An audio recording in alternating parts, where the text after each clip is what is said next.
Do you all have the bills here?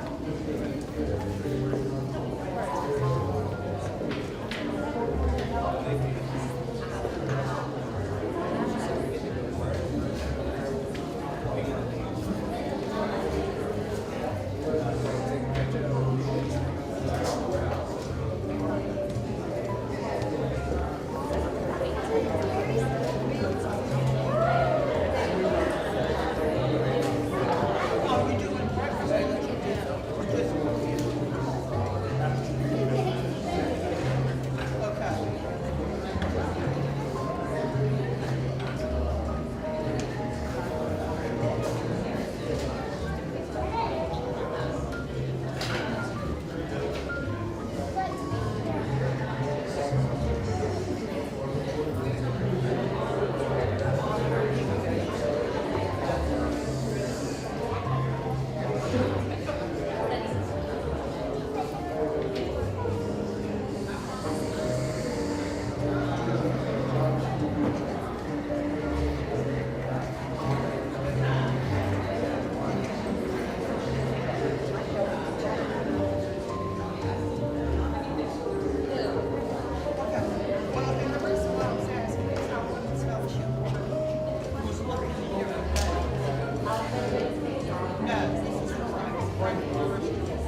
Good evening.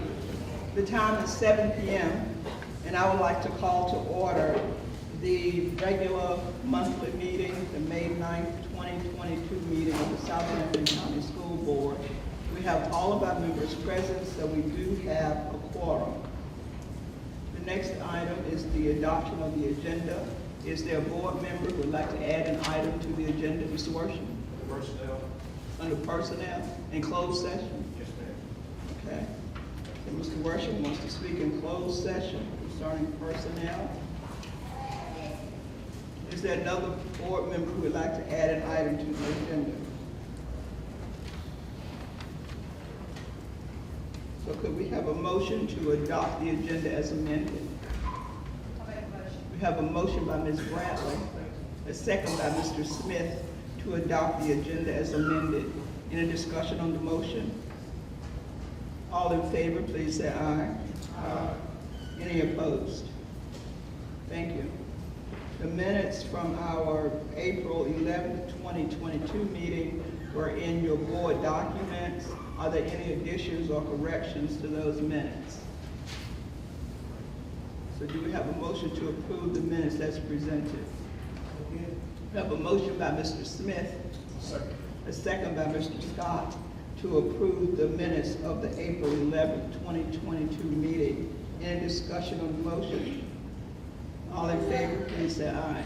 Aye. Any opposed? Thank you.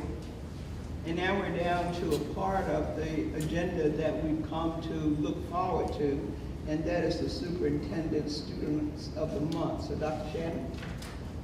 Good evening, everyone. I do hope that everyone had a wonderful Mother's Day weekend. We had prom this past weekend, and the students looked amazing. And I was here with them until about 10 o'clock on Saturday night, and they appeared to have had a blast. So I'm grateful to the parents for all that they did to get the students ready for prom.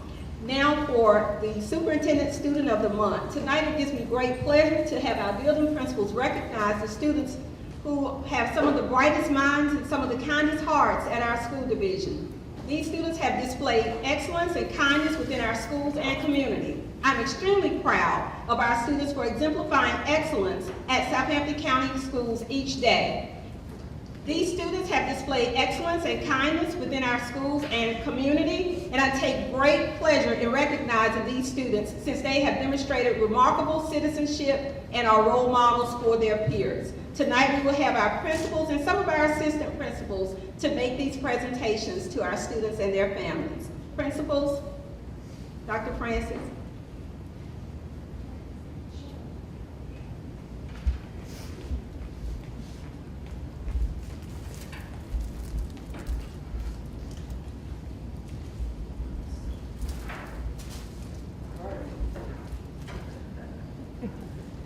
I would like to call up Emily McLeod.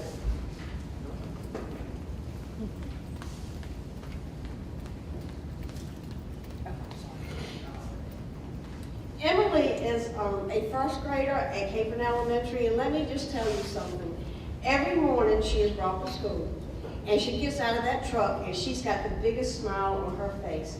She is a joy to have at Campbell.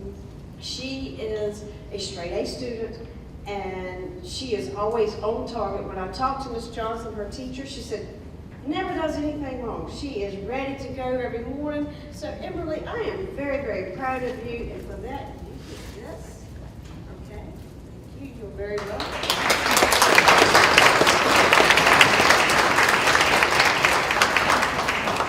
My second student, I don't see him here tonight, is Kaden Smith, and I hate that he is not here because when I told him he was chosen, his little face just lit up like a Christmas tree. And there's Kaden Smith. He's had a very, very hard life. He's now being raised by his grandparents, and his goal this year, and I'm not making it up, he came and told me, I want to learn to read. Virtual learning was not his thing.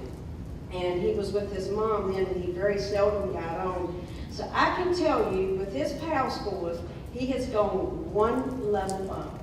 So that boy has worked so, so hard, and I'm very, very proud of him. So in your prayers tonight, pray for him because he has just done a 360, and Ms. Simmons can attest to that. Thank you.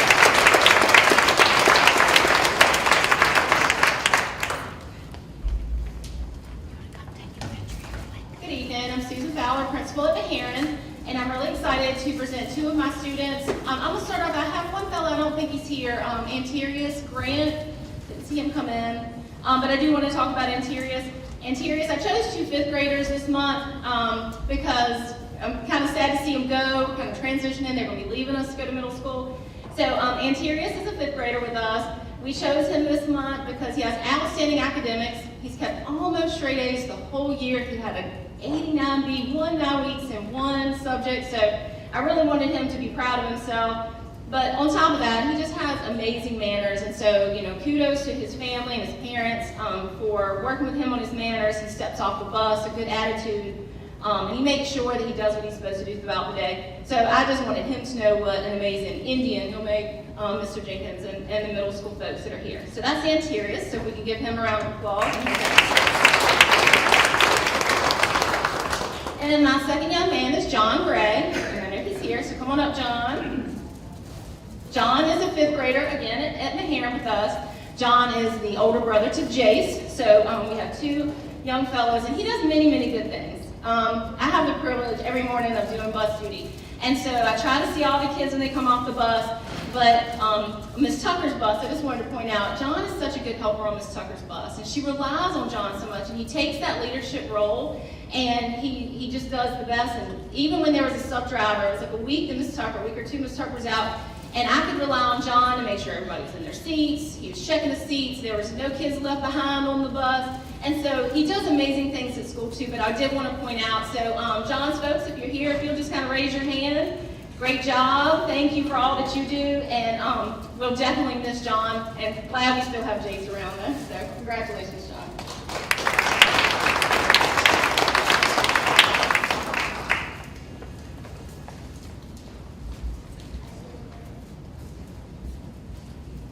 I'm looking at the doorway because mine are coming in the door right now.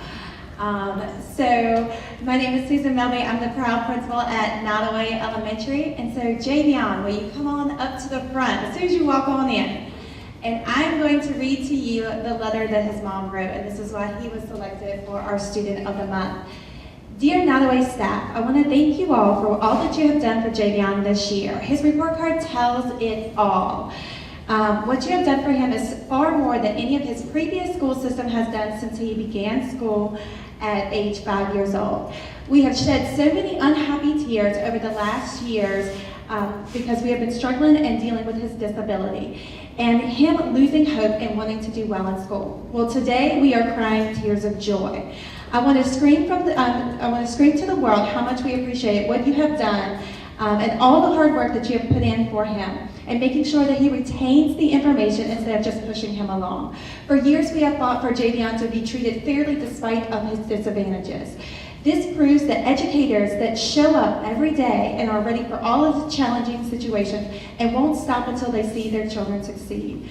Coming from a different division, which I won't name, to Southampton County is a huge challenge for our family, and we still don't have any relatives here. But Javion has adapted so well, and I see a bright future here in Southampton County Public Schools. Once again, we want to just thank you for your continued support and blessing. P.S. We made honor roll for the very first time ever. So that is why he is my Superintendent Student of the Month. So congratulations, Susan. So turn. Your mom would like to take a picture of that. Okay, so come on over here. Give him another round of applause.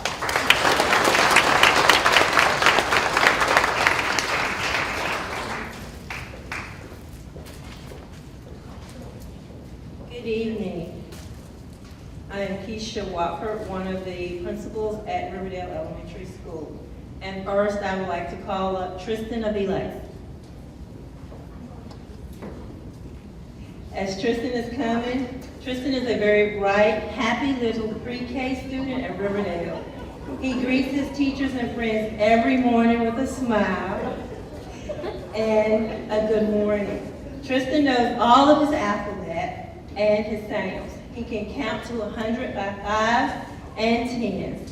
Tristan has a long list of words that his mom created with him before he started school, and he can read them at the age of 4. His teacher, Ms. Saunders, says that he's very creative and loves to build things. Everyone at Riverdale loves Tristan. Would Tristan's parents please stand?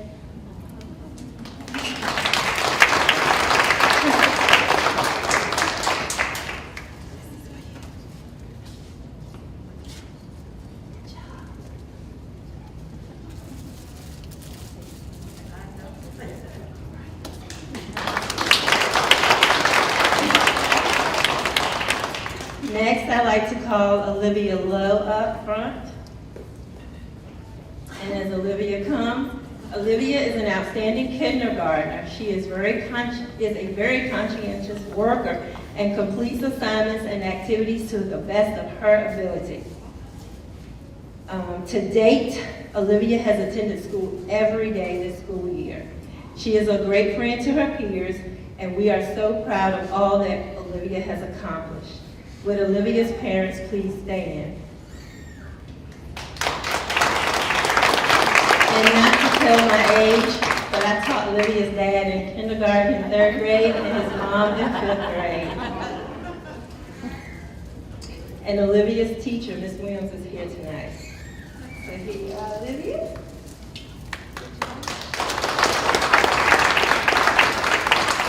Thank you all.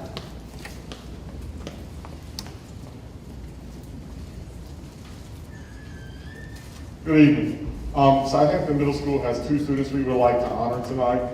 I haven't seen either one, but the first one is Braden Campbell.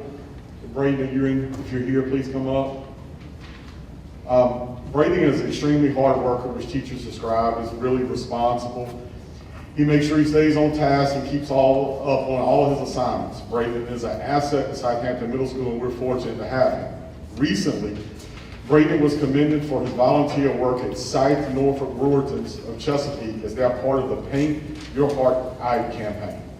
This required this young man, to go rebuild a home in Chesapeake for a senior citizen who did not have the means to do it themselves.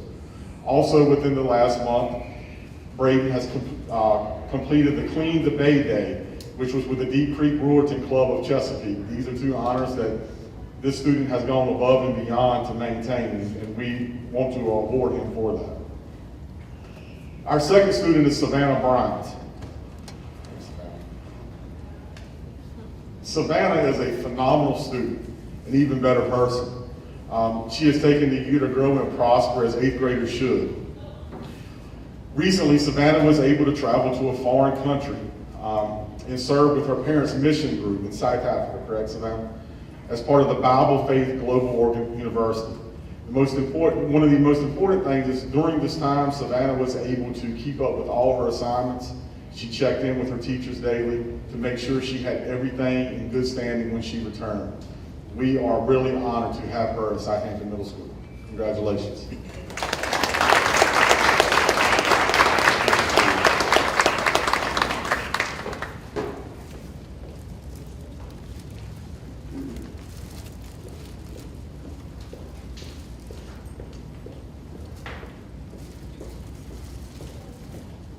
Good evening.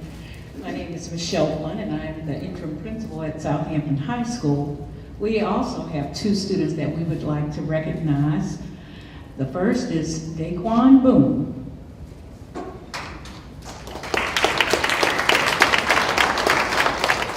Daquan is a graduating senior. He is the oldest child of Latasha Boone and Michael Williams. During his tenure here, he has been a member of the football team, basketball team, and track and field teams. He will be participating in the state championship. Okay, and we know that he's going to win. Shot put. And this. All right. After graduation, Daquan will be attending Virginia Union University and pursue a degree in psychology. He will also play on the football team, and he will be a member of the track and field team as well.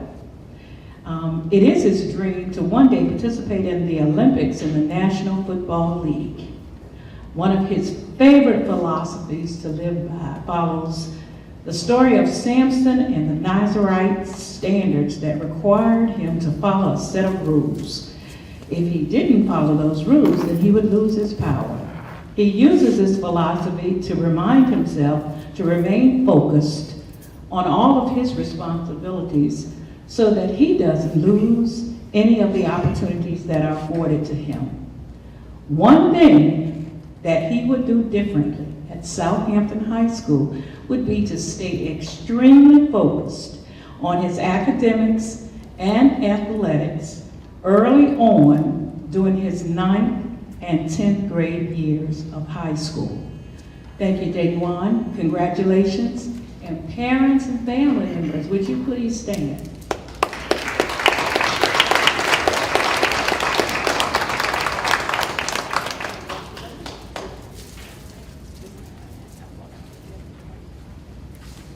Our next student is Aaliyah White. I'm not sure if Aaliyah is here, but I would like to share with you that Aaliyah is an honor student with a grade point average of 3.7.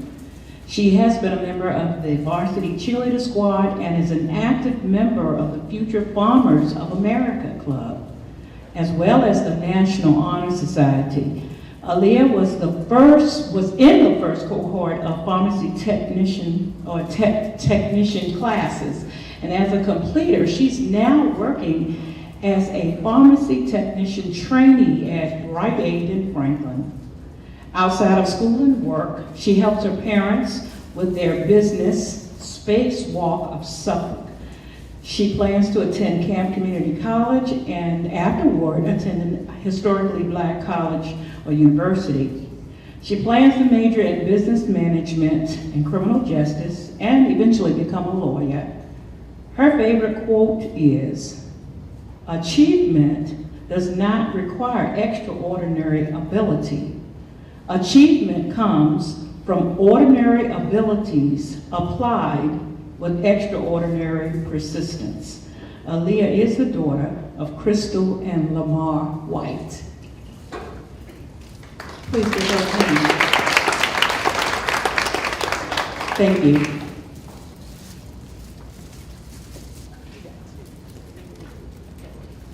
Thank you. We enjoy recognizing and celebrating success here in Southampton County Public Schools. So we are very proud of these students who are recognized tonight, and we thank the students and their parents for all of their hard work. So thank you for coming out, and thank you for your hard work. We're going to take a minute or two in case the students and parents would like to leave at this time. So we'll take a minute or two so that if anybody wants to leave, you'll have a chance to do so. Of course, you're welcome to stay for the remainder of the meeting, but if not, now is the time. And they're taking pictures also. Remember to take pictures before you leave.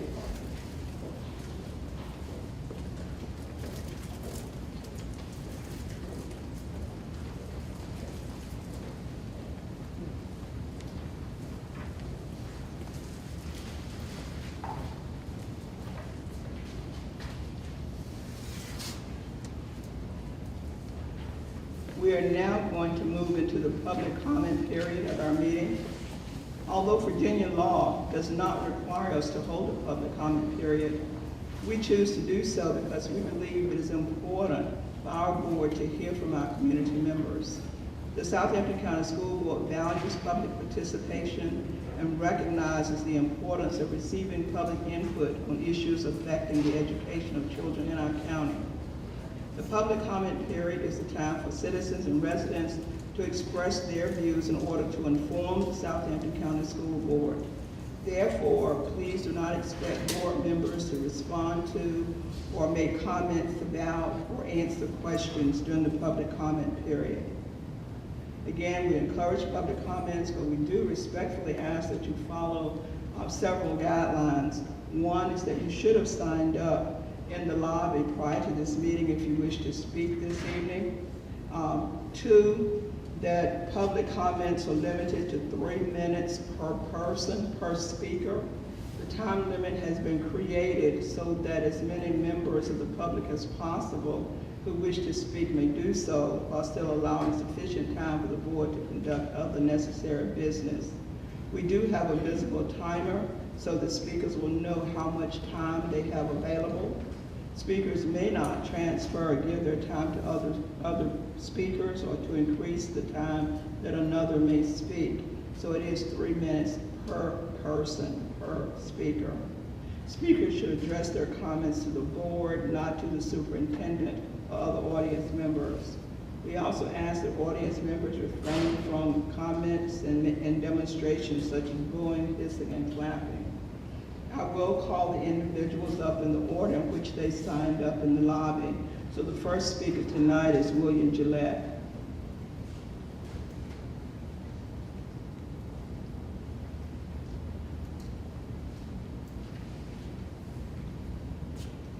Thank you, Madam Chairman, Superintendent Shannon, members of the board. And I commend the students tonight that were recognized. It is really, really good to see such students growing and advancing here in Southampton County. There's one thing that I wanted to bring to your attention. About 7 months ago, I attended a meeting here and an ideology was passed by the school board last fall under the symbolism of the school board. You adopted a policy for each student that enters these doors. It was done by a vote. It was a voice vote with 1 abstention and 1 no vote. What you did, maybe unknowingly, can be reversed, but unless you do, you as a board effectively laid the foundation that would destroy the use of pronouns ascribed to the biological sex of students. This transgender mindset and the annulment of associated historical pronouns, if allowed to continue, ultimately will destroy the foundation of the United States of America by completely negating the gender of God as the God of Abraham, Isaac, and Jacob. It even negates the gender of Jesus as a man, thus destroying the Judeo-Christian heritage that we as a people have enjoyed some 250 years, and ending the liberty that God himself endowed upon each birthright of a natural citizen, and furthermore upon each adopted immigrant as a legal citizen. This action you voted on to approve is a total perversion of the high court of God on earth as it is in heaven.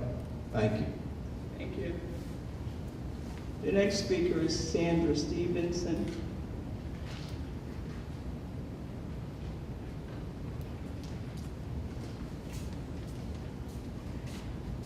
Good evening, everyone. My name is Sandra Stevenson, and I'm here tonight to speak about kids getting bullied while at school and about students taking pictures of other students and posting them out here on social media.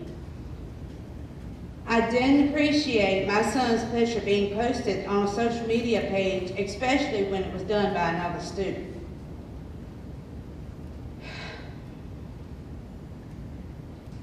It has been brought to my attention that there are some pages on Instagram. One is called SMS called Sleeping and another called SMS Cancel. It is sad that we have kids out here creating these pages and using the middle school logo as the picture. My son is already dealing with the unexpected death of his father, and to have to come to school and deal with this is just crazy.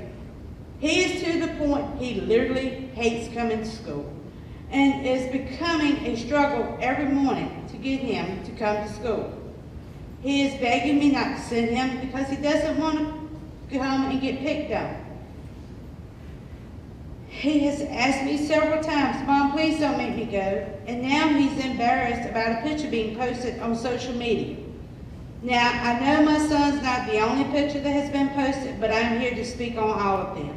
Is it fair to have our kids coming to school and getting treated this way? Something needs to be done about the cyberbullying and bullying that's going on inside the building.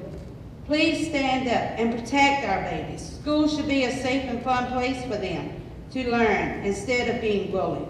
I have not spoken to anyone in the school system about this. Why? Because I know it won't do any good. So that's why I have come here tonight to this meeting and asking you school board members to please step in and put a stop to this. My heart goes out to all the teachers that come in every day and try to teach in this mess, and my heart goes out to the parents who is dealing with the same thing that me and my son is dealing with. Thank you. Thank you. The next speaker is Amanda Hall.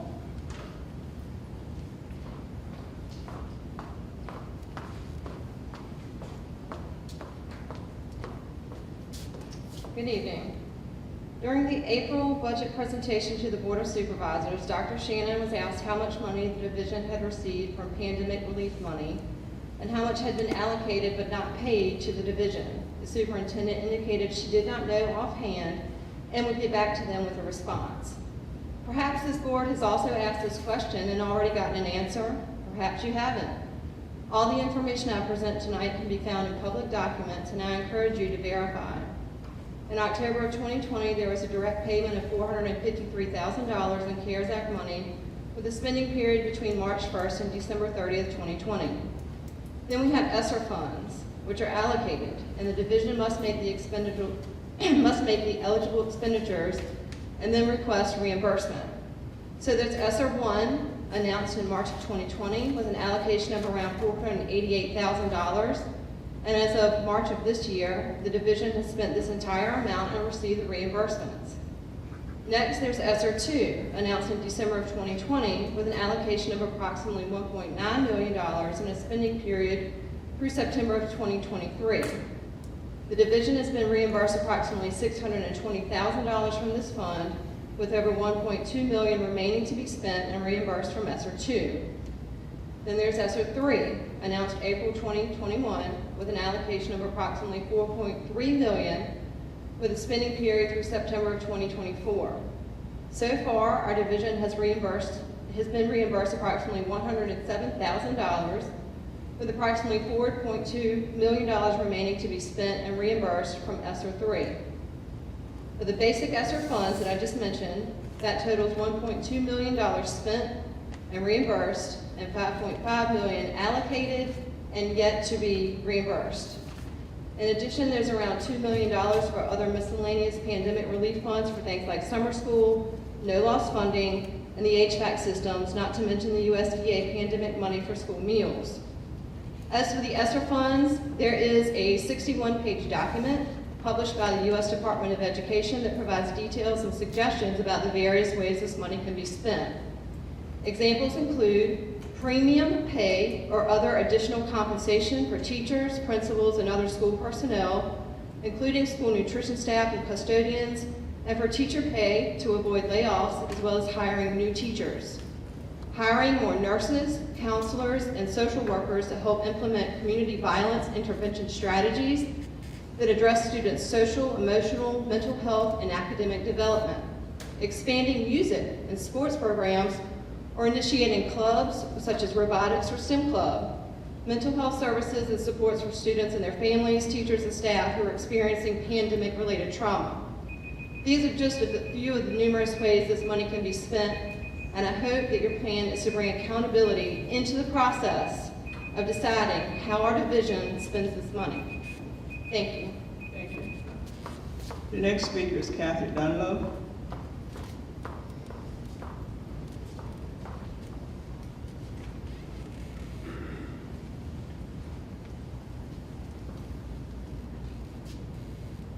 Good evening. I would like to bring to the board's attention this evening concerns that the school administrators and staff are aware of, however the board may not be as familiar with. The issue of students' mental health, which is presenting itself as self-harm, bullying, and aggressive behavior. I have students at both Southampton Middle School and Southampton High School, and both have experienced increased instances of bullying personally. My 10th grade daughter had an incident where a male classmate's behavior escalated to being hands-on, as well as using intimidation. My son, who was in 8th grade, has experienced being pulled to the floor by a classmate, hit with a tablet charging cord across his back by another student, and has had his lunch stolen from his lunchbox on 2 separate occasions. With this being said, I do give thanks and credit to the school administrators who address these instances. However, both of my children come home daily to tell me about what they witness. Classmates and peers who cause self-harm, act out sexually, and others who tease and or who become verbally and physically aggressive towards other students. I am aware of the repercussions and the addressing of these behaviors as outlined in the student handbook. As much as they are needed for accountability and safety, they are also reactive, but a necessary step to keep themselves, students, and staff safe. What I would like to ask the school board this evening is to give consideration as to how to be proactive. How can these children be reached and provided much needed resources to deter the behaviors that are being seen on a daily basis? How can we make Southampton County Public Schools a safe environment for those who enter every day?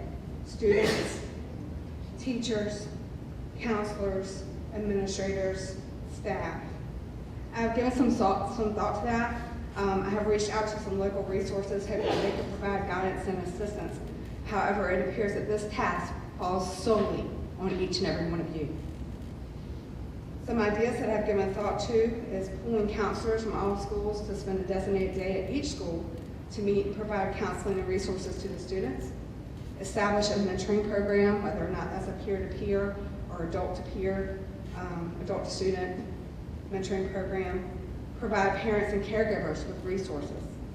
On days that during testing or at the end of the 9 weeks, instead of having movies or coloring books, utilize that as an opportunity to teach cognitive skill training, cognitive skill thought and behaviors. Request assistance through the state resource funding. Ms. Hall just mentioned that, your ESSR money. Use that. Ask that when you give thought and consideration to our children, you give the same to our teachers and staff who are working daily in this environment. The teachers and staff can only do so much. Secondary trauma and burnout are real, and it is affecting each and every single staff member and teacher that walks into this school. Our children and our students and our teachers deserve much better, and it falls on you, every one of you, to provide that to them. Thank you. Thank you. The next speaker is Wendy Simmons.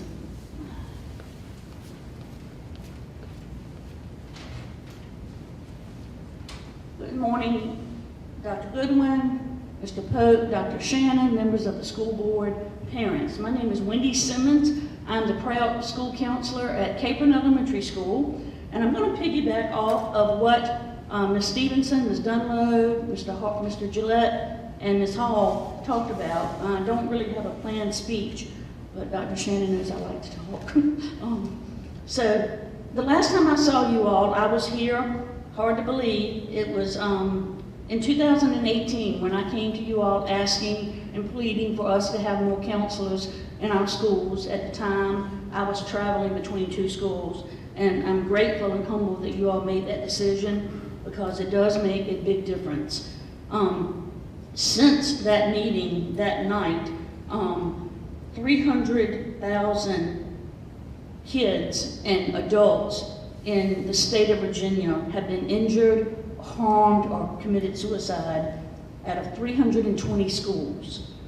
66 students under the age of 18 have committed suicide just in the year 2021. 98% of pediatricians in 2021 showed that 90% of our youth have high levels of increased anxiety, and 60% have suicidal ideations. Counselors experience emotional fatigue. We've all been diagnosed with it. My concern is that the elementary school counselors seem to be in a no man's land. No one seems to know really what we do. We are responsible for the social emotional learning of our students, making sure they know that they have someone to talk to. And I need your help. This year alone, I have been a counselor since 1998. Prior to that, I taught for 6 years.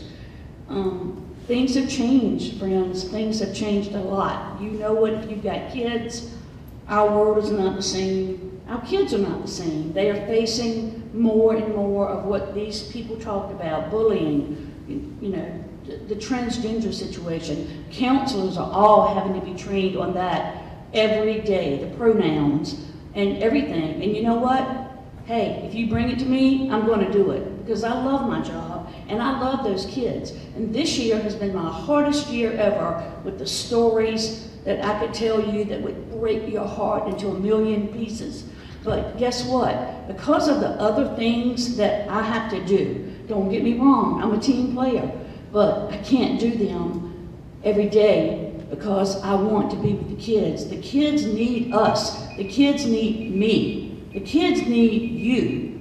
And I believe, myself, and I'm speaking for my other elementary counselors, that I can make that difference. I can be that counselor, that if I have all day to talk to those kids in and out, I can make the difference in those children that may end up being, number one that wants to kill themselves, number two, one that is on the verge of being an offender later in life. I believe that it only takes one person to make that difference. I've got a lot of other things on here that I won't talk about, but I just wanted to say thank you for listening to me. My heart is in this, and counselors, you know, when we're out, I've been out, nobody can do my job. It's illegal.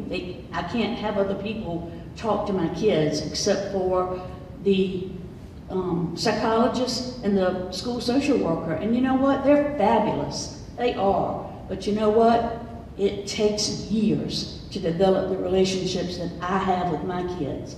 Years.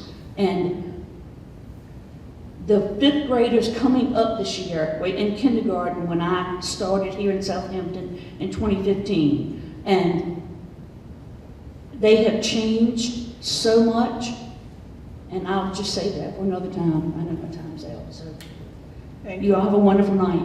Thank you. I'd like to thank all of the individuals who addressed the board tonight. We appreciate your sharing your thoughts and ideas with us.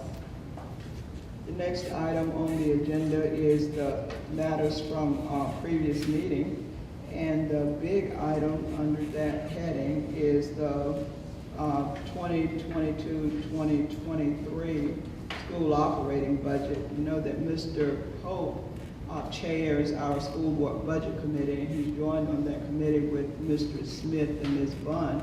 But Mr. Pope, can you give us an update on the 2022-2023 school operating budget, please? We had to return our final budget to the county last week. And we ended up, we had to reduce the budget by roughly 1.3 million. And so many key items we reduced or removed were 5 teaching positions, 1 custodian, the college credit reimbursement for staff, raises for substitutes, some additional healthcare specialists we were trying to hire. We reduced athletic funding, and along with that, it was numerous other small items. All that, we took care of that. First part of last week, I think Dr. Shannon turned it in, like Wednesday or Thursday. She might have further comments. That's where we're standing.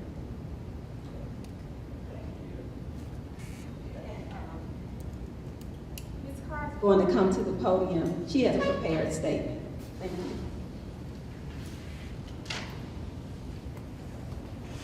Say that again.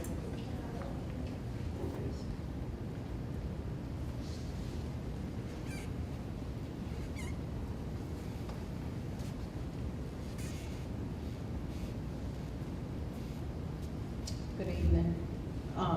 Yes, the Southampton County Schools approved budget was presented to the Board of Supervisors on April the 13th.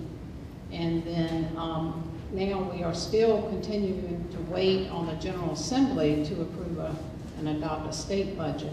So we still have no word from the state level at this point. As Mr. Pope mentioned, we were asked to revise our budget based on the county's recommended budget for publication. So we did, the budget committee met, discussed the budget cuts, and so that information was provided on April 27th to Mr. Johnson. And then the Board of Supervisors is scheduled to adopt the FY23 budget at their regular meeting on May the 24th. So, are there any other questions? Thank you. While you're there, Yes, ma'am. the next item on the agenda is the financial report and payment of bills. Oh, okay, thank you. I didn't know if you wanted to discuss. Yes, ma'am, thank you.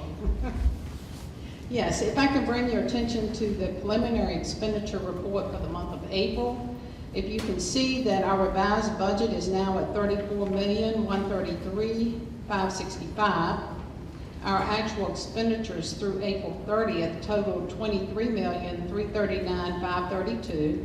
This left us a balance for the operating budget at April 30th was $10,794,032. Please note that as of the date of this report, we have expended 68.38% of our operating budget.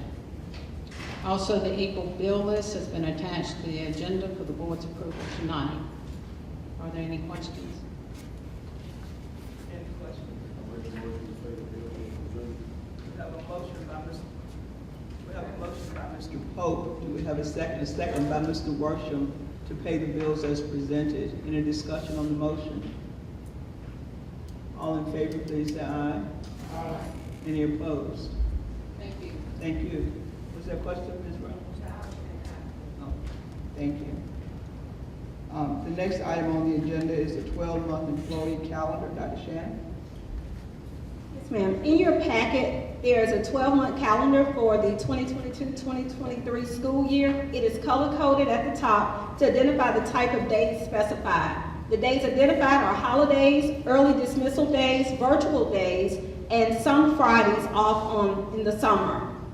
There are 14 paid holidays, which includes one more day than last year due to Juneteenth becoming an official holiday. Is there a board member who has a question about the 12-month calendar? You know that in July and August, we go to a 4-day work week, and that's, so you can see that the district is closed on Fridays during the months of July and August. So do we have a motion to approve the calendar? We have a motion by Ms. Reynolds, a second by Mr. Scott, to approve the 2022-23 12-month employee calendar. In discussion on the motion? All in favor, please say aye. Any opposed? Thank you. The next item on the agenda is the request from the Children's Center to pave the parking lot at the old Cortland Elementary School. Dr. Shannon? Sure. Pursuant to the contract between the Children's Center and Southampton County Public School Division, the Children's Center is requesting permission to improve the property by paving the internal portion of the driveway for parking purposes. The current area is composed of grass, rock, and dirt. All plans are contingent upon the county reviewing the plans for a building permit and approving that proper drainage is attainable. The Children's Center will bear all costs for the improvement project. Any questions about the request from the Children's Center? So do we have a motion to approve? We have a motion by Mr. Smith, a second by Ms. Bunn. Any discussion on the motion? All in favor, please say aye. Any opposed? Thank you. The next item on the agenda is the Career and Technical Education Local Plan. Dr. Shannon? Yes, ma'am. We have Mr. Brock, our interim CTE supervisor. He and his team have worked extremely hard on the CTE local plan. BDE requires each locality, including Southampton, to develop a plan that includes the programs and services offered and the use of the federal funds to provide those programs and services. You have before you the assurance statements that certify that Southampton County Public School will use the funds accordingly.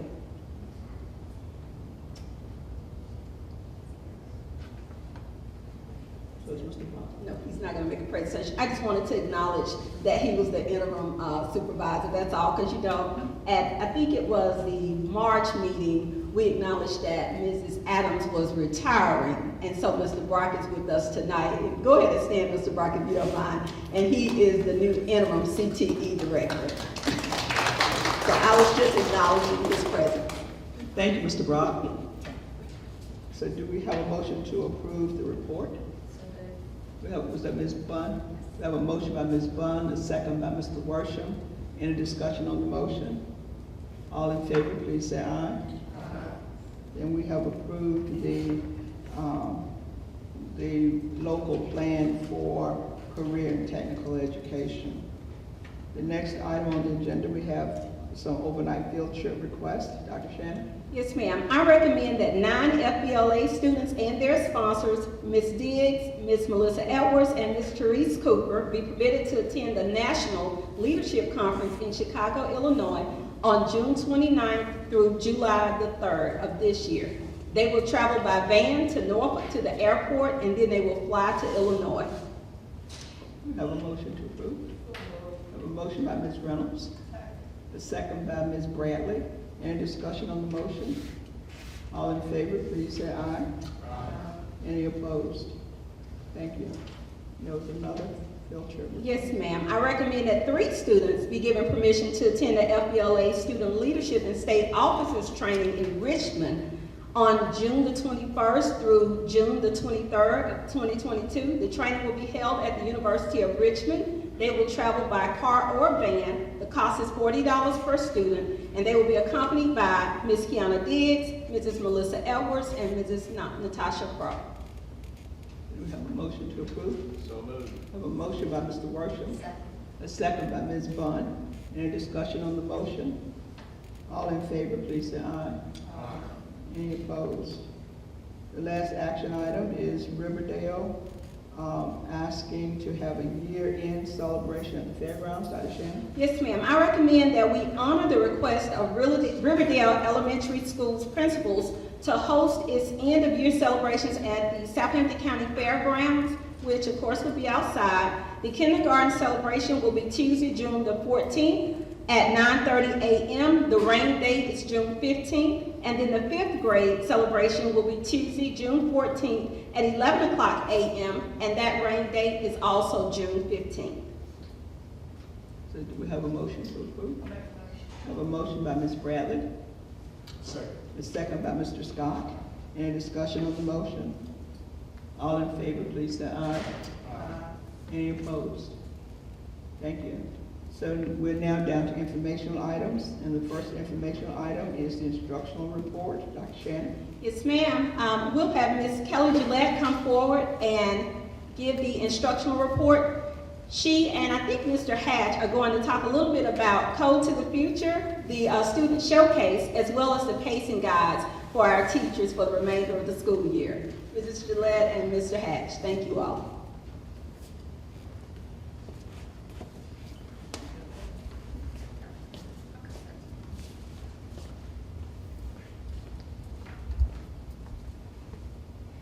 Good evening, Dr. Goodwin, Dr. Shannon, board members, and all present. Happy Monday. I'm going to quickly skip over Bill. So y'all don't look, don't look, don't look. I'm going to come back to Bill.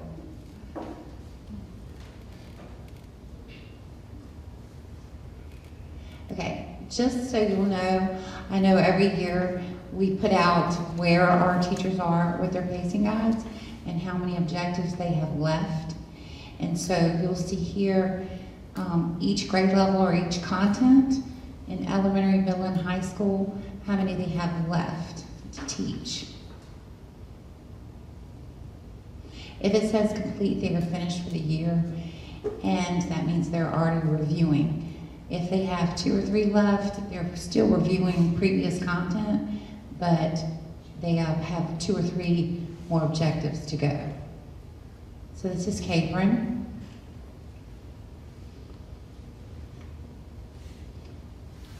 K through 5. And then you'll see Maharan. Pretty much our kindergarten and first grade work together very nicely across the division. They stay on pace together. This is 3rd through 5th, just about complete. And you'll see a trend with that wherever there is an SOL tested.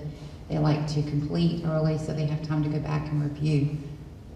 When we ask them to color code their pacing guides to see how much they have left, we ask them to color code in green the mastery, and then we ask them to color code in orange what they have taught but they want to go back and remediate, and then in blue what they need to teach. So we run into Nottoway. And you can see they're just about complete. They have one left in science for 4th grade. And then Riverdale, here's their K through 2nd grade. And then their 3rd grade just has a couple more to finish. And then we move on to middle school. Again, most of those are completed. We know our 6th and 7th grade, they are not tested in science or in their history. They're just tested in their math and their reading. Although in 8th grade, they are tested in all contents: reading, math, physical science, and civics.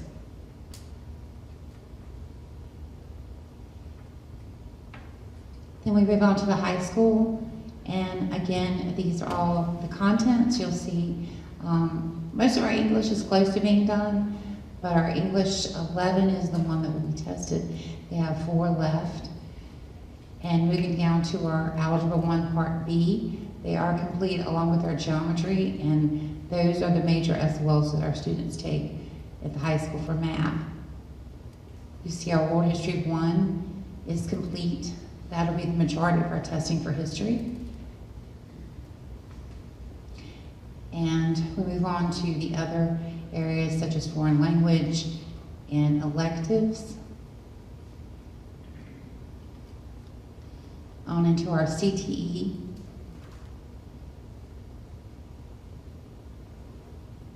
Environmental science, computer information. And some of them that say 30 and things like those are competencies, so they don't have the objectives, they go with the current technical competencies that they have. And finally, we end with physics. They only have 1 left, but we do not have any students testing in physics. Okay, so I'm gonna jump back to Bill. What is the difference in the complete and incomplete? The complete is they have finished everything. If it's incomplete, they're very close to being finished, but as an update of today, what they have finished today, they had not given me, so it was just incomplete. Okay. Bill, can we start it over without me going all the way back? Has Bill disappeared on me? He's right behind you. He's right Oh, behind you. okay, see? Hang with me. Thank you, and I'll be right back. Okay.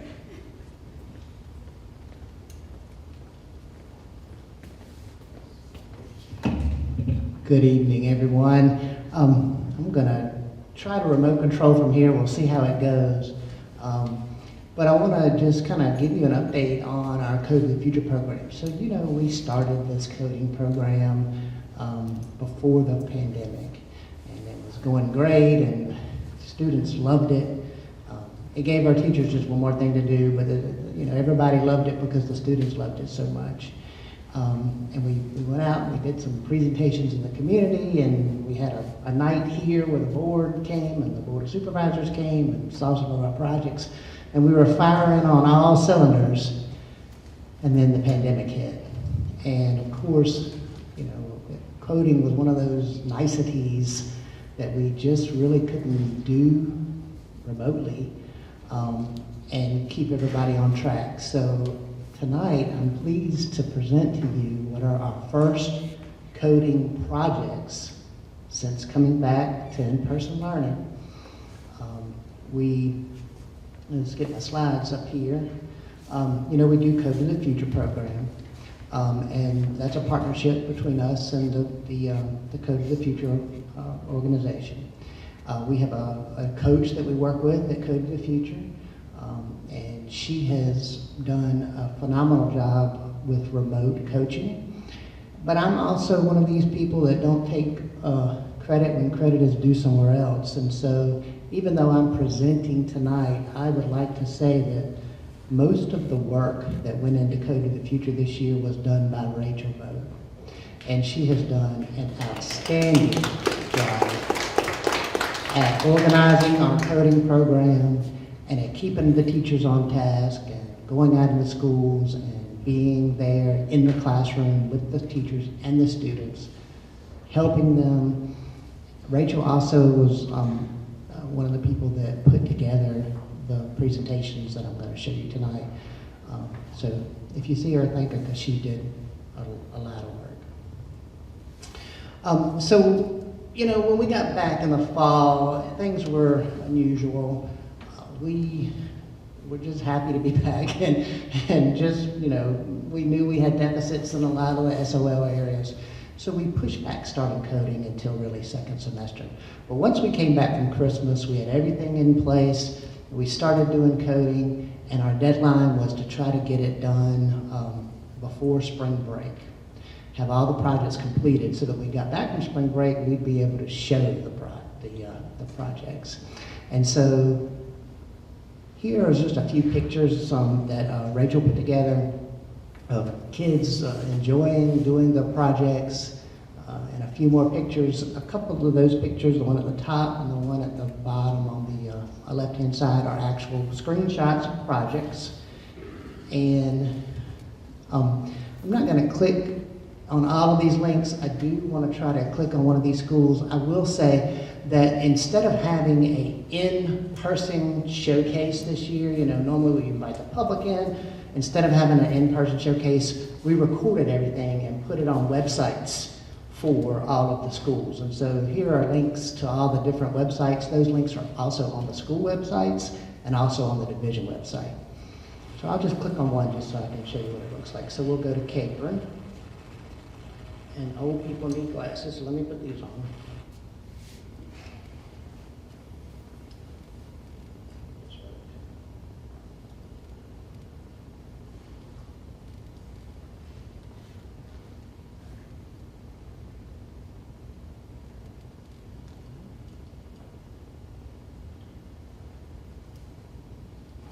So while Capron's loads, we actually created, you know, in Southampton, we don't have a special class when we do coding.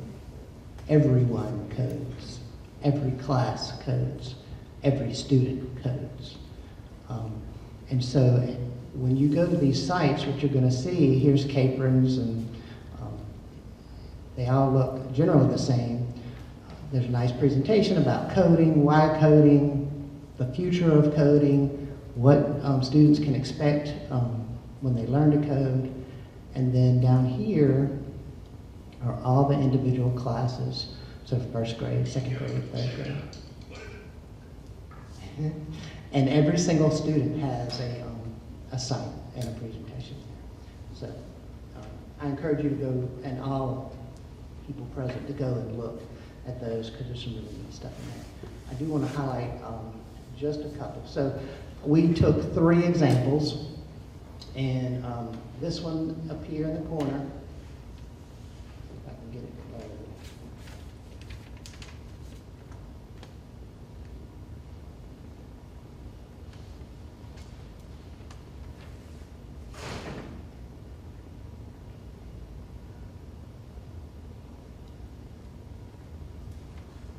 This is an upper elementary project. The upper elementary students have varying projects that deal with graphics, and I'm going to play this one here. So this is an agricultural product. So first they put the story together. They have to design these graphics. So these are something the student put together. Put together the storyline, and then their real project is to drive this graphic through a maze. And they have to go through all the pieces of coding this. What happens when you push the right arrow key? What happens when you push the left arrow key? What happens when you push the down key, the up key? What happens when your guy's running along and boom, hits a wall? What happens when they get to the finish line? All of those things are part of the coding project, and they have to think through those problems and solve those problems and then write the code for it.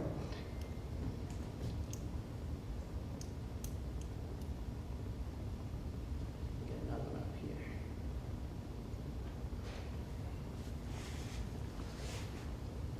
This one is a middle school project. In the middle school, they design websites as their coding project. They actually code websites.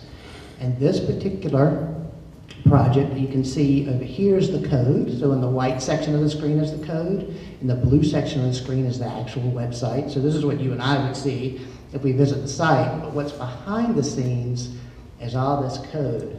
And you can kind of see under planets where it's Mercury's in red, Venus is in orange, and Earth's in yellow. You can kind of go over here and see how those Mercury, see how it says red there, dark orange, gold for Earth. So they have to learn all these codes and how to make those codes work in order to do their websites. And we integrate the coding into their current lessons. So in this case, they were doing a planets unit, and we had them do a coding project as part of their regular science class.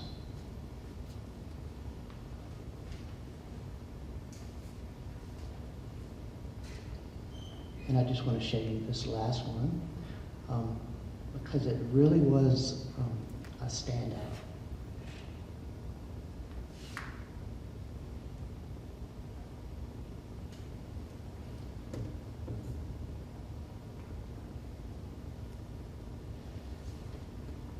This is done by a first grader.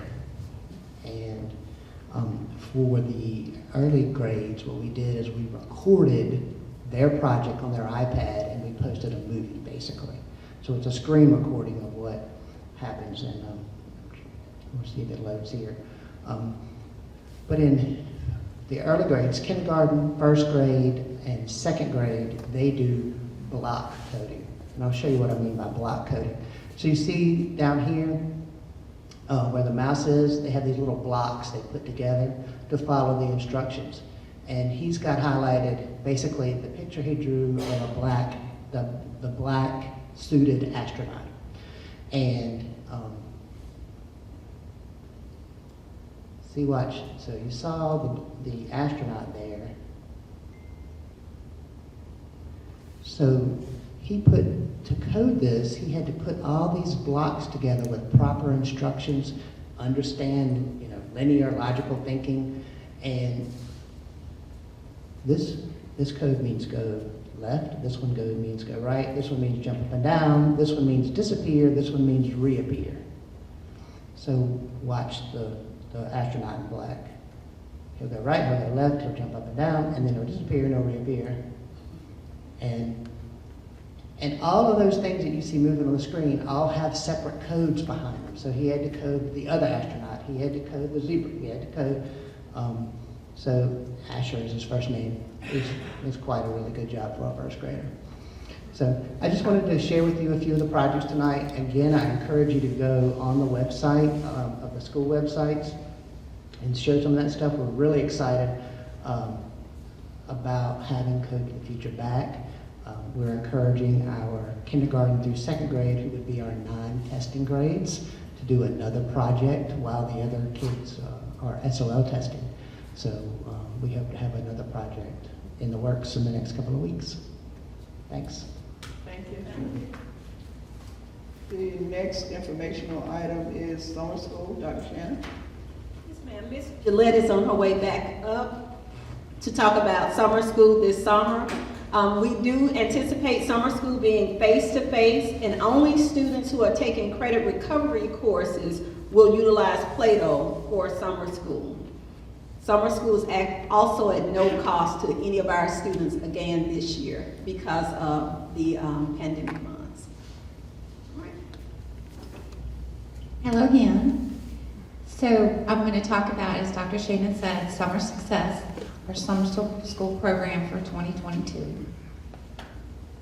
So as usual, as in any year, even last year when we were still dealing with COVID, we know that the health and safety and instruction of our students, teachers, and staff and our learning community remain committed to offering the high quality instruction that is relevant to our learning opportunities for the students this summer. So this year's Summer Success Program, it will provide a dedicated staff that targets the diverse needs of our students, those individual learning needs.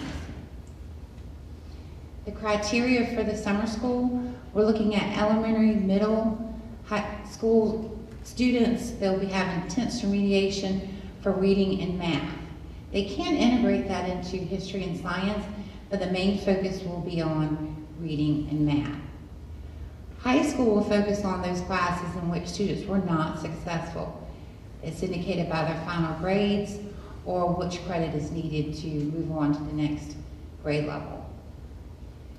Any student has scored below a 400 will be able to retake the test after they take the summer school course during the summer.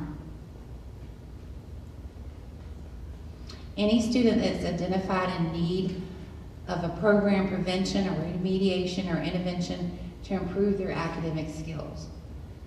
So it doesn't have to be just that they did not do well on the SOL. If they are struggling in any area, they're welcome to come to summer school. Any student who performs below grade level in reading or math, and that's looking at our SOLs and PALs, and any other standardized assessment that they're struggling, will be invited to summer school. The building principal or designee may recommend any student for summer school, and that list will be put together by our teachers. And so we can look at those students that are at risk of school failure and that will benefit from summer school. So when we look at the assessments, we look at the SOL exam, and this is looking mostly at our high school. All students will be in person, as Dr. Shannon said. And we're looking at end of course for high school. These SOL exams can provide students with a verified credit. So let's say that the student has taken the SOL this year, maybe they took it in the fall, maybe they're getting ready to take it right now in the spring. They needed to graduate, they needed to go towards moving to the next SOL, they'll need to graduate. So they'll have that opportunity to take that verified credit and pass again this summer. And that includes any senior that is missing a verified credit that they need to graduate. And as always, we will have a summer school graduation for students, our seniors. The passing score for an SOL is 400, as we mentioned, and I've also told you in the past, students that score 375 to 399 will have a chance to expedite. So they actually get 2 chances if they don't pass. We're looking at the overall schedule. So the last day for students is the 17th. We know the high school graduation is the 18th. And then on Monday and Tuesday of the following week, those will be teacher work days for teachers to wrap up the year. So the teacher work days for summer school will be that Wednesday and Thursday, the 22nd and 23rd. For summer school, we're going to have 19 days. It'll be June 27th through July 28th. For our elementary, the hours will be from 9 to 1:30, which will be 4.5 hours. And then you'll notice for the middle and high, we are staggering the time for our buses to give time in between. So we'll still have the 2-tier driving just like we do now. For middle school and high school has 2 sessions, but their first session will be from 8 o'clock to 12:30, 4.5 hours, followed by an afternoon session from 1 o'clock to 5:30. The grades will be kindergarten through 5 for elementary, 6 through 8, of course, in middle, and then 9 through 12 in high school. This is just a look at a daily schedule, what it would be like. students will be provided breakfast and lunch, as I'll mention later. That will remain to be free for all students. They will have little breaks in between. And as you'll see reading and math. We do put some social emotional and some STEM learning in with our students, and also a breather time for recess for our elementary. For our secondary, again, breakfast and lunch, and you'll see we're focusing on giving them as much time in the classroom, but giving them a 15-minute break in between to be able to converse with each other, take a breather, and jump right back in. For our secondary, this is just for our high school. It's 12:30 to 1 o'clock, their arrival. If they want lunch, it will be provided to them. And again, you can see they're jumping right in and having a break. They have a couple of breaks before they leave, and they dismiss at 5:30. So, as Dr. Shannon mentioned, credit-bearing courses will be offered. The credits will count towards graduation, as I said. A passing course grade and a passing SOL score in summer school will allow a student to earn the verified credit. Students can be promoted. They start in the fall of the next year at the grade level. So if they're in 6th grade and they do well enough in summer school, they will be allowed to promote to the next grade level, depending on how they do in summer school. And all summer school will be taught in person by a teacher.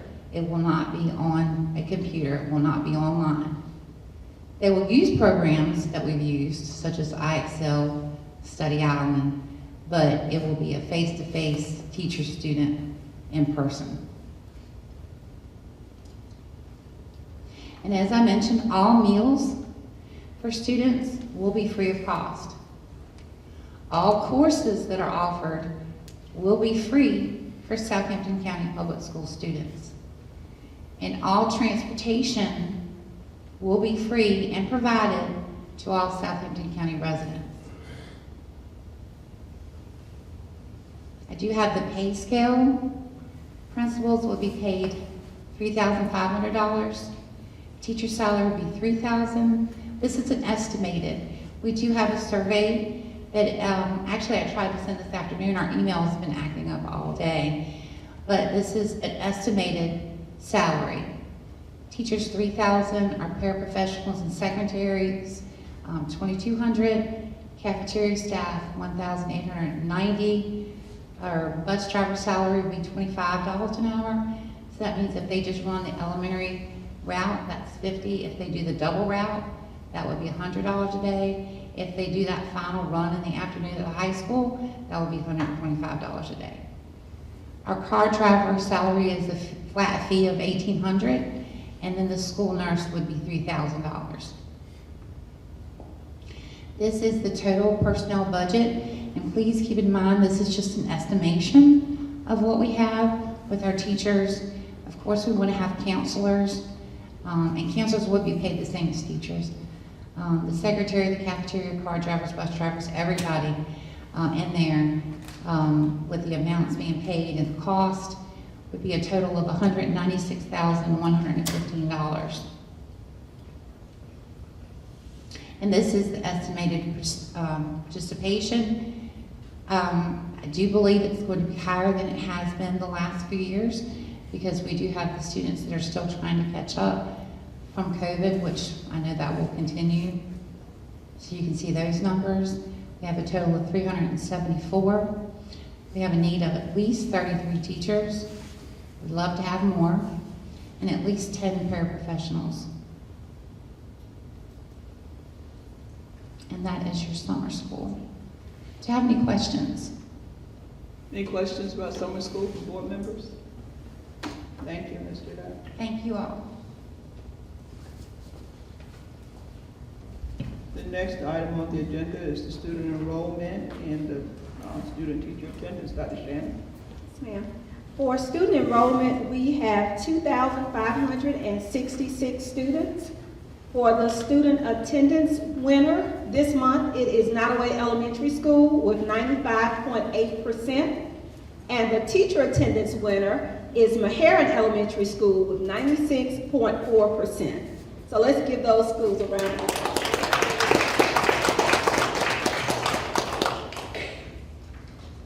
The next item is the School Board Selection Commission Committee. Dr. Shannon, the legal notice.